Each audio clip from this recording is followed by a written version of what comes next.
What's up guys, it's Tom here and welcome to a super exciting Liverpool transfer news video, in which video we will talk about Jude Bellingham, because James Ollie wrote a very interesting article on the ESPN website where he says that Liverpool are forging a very close relationship with Jude Bellingham's camp, which is his agent, his family, his representatives, which means that Liverpool are front runners. We are first in line, first in the queue for Jude Bellingham's signature, so you will get all the breakdown and all the latest news and developments around Jude Bellingham and around Liverpool FC, just like I always do in my videos. So make sure to leave a like if you enjoy these and subscribe if you haven't already. So James Ollie said Liverpool are viewed as the favorites to sign Jude Bellingham from Dortmund. Multiple sources told ESPN that, and they are leading the chase despite Chelsea, Man United, Man City, Real Madrid also tracking the 19-year-old huge talent. One source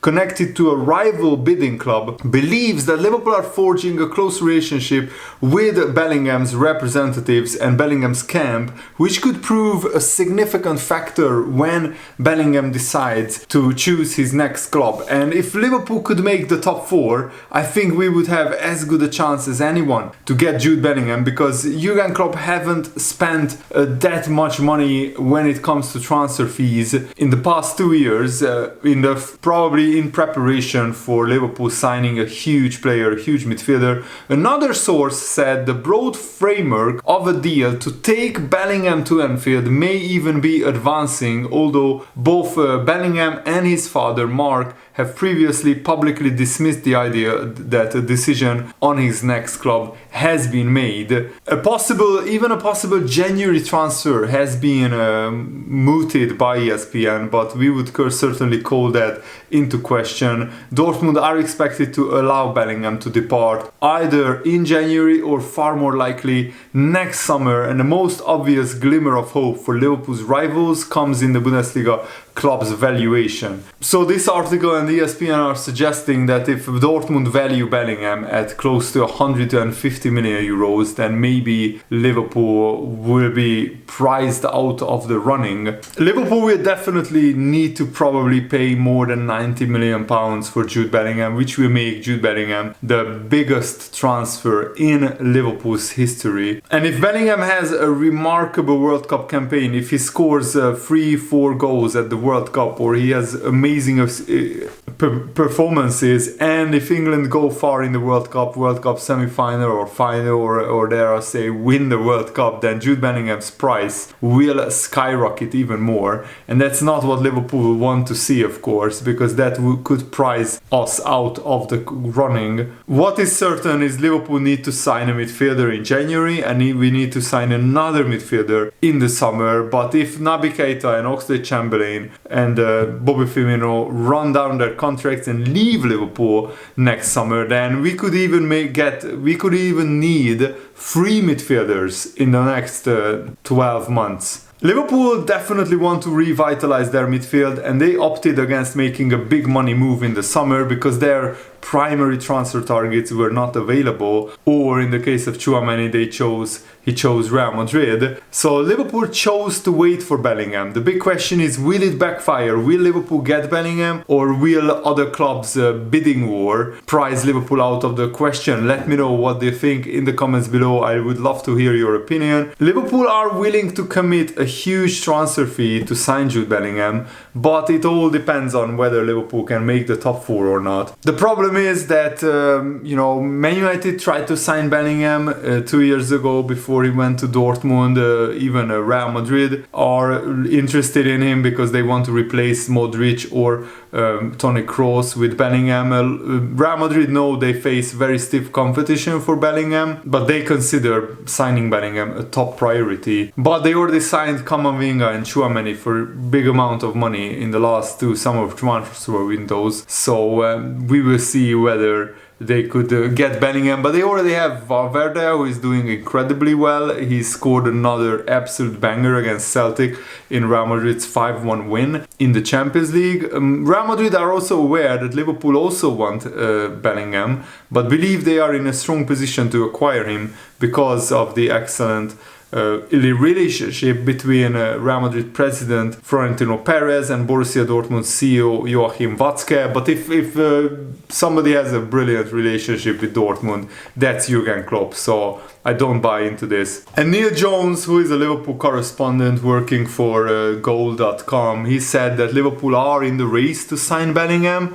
They obviously have a chance to sign him. That's the best thing you can say at this point. But it always is a question of finances and the competition. What other clubs want Bellingham? But a lot can change in football. Right now, Liverpool, of course, are not in a great position in the Premier League. We are only in 9th place. Come the end of the season, I still expect Liverpool to make the top 4, and hopefully winning at Tottenham on Sunday could go a long way in shooting Liverpool up the table. I don't think it would be the end of the world if Liverpool missed out on Bellingham, because there are other players who are like almost as good, maybe not talent-wise, but right now with output, there are other midfielders who can match Bellingham's output right now or in the next 1 or 2 years. So Liverpool need to look for other midfielders as well. We just can't put all our eggs in the Bellingham basket. And Federico Valverde was also another player that Liverpool were interested in, but because we couldn't get Bellingham and Tchouaméni, and we realized pretty late in the summer transfer window that we need a midfielder desperately, we tried to throw everything at Valverde with 1 week left of the transfer window, and of course he didn't want to leave Real Madrid, and Real Madrid didn't want to sell him that late in the window, so that failed. But who knows, maybe we could come back for Valverde. I would love to see him in a Liverpool shirt, because he's exactly the kind of midfielder that Liverpool need, a box-to-box midfielder who can do a bit of everything. He can score goals, get assists, defend, attack, tackle, run, dribble. Is an all-round perfect midfielder, similarly to Jude Bellingham as well. And Jurgen Klopp also said this about Fabinho. He said that the Napoli game was a clear sign of Fabinho, how we know him. He's back, he had a good game, defending on a different level from the weeks before. It's very important for him to realize that is possible, a good start in the right direction, and hopefully we will see that type of Fabinho performance more and more often. We need that against Tottenham, for example. And Jurgen Klopp also gave an injury update on Henderson and James Milner. Here's what he said. Henderson is available. He trained yesterday as normal. He had a little thing, but serious enough not to be involved on Tuesday. James Milner has gone through the concussion protocol. He suffered a concussion against Napoli, which we didn't know at the time. So he's not available on Sunday as a result, but non-contact training resumes on Monday. So James Milner could be back probably for maybe the League Cup game or the Southampton game. And Jamie Carragher said that he would love to see Liverpool play Porto. We have played them a few times in the past. I think psychologically we always seem to have the edge on them. I think Liverpool will be a different proposition for anybody after Christmas. They aren't at the races right now. I think we will see Liverpool back to their best next year. I hope so, that Liverpool could get another midfielder by then. But the fact that it's in Istanbul, the final, as I said last year, I can feel that Liverpool could get there. Let's hope Jamie Carragher is right. The final being at Istanbul could be a fairy tale story if Liverpool could get there, because we have already won there in the most famous Champions League final, coming back from 3-0 down against AC Milan. Jurgen Klopp again was spot on about footballers and the potential of them speaking out against the World Cup. I don't like that we expect the football players to do something about the Qatar World Cup. They go there to play football. It's their lifelong dream,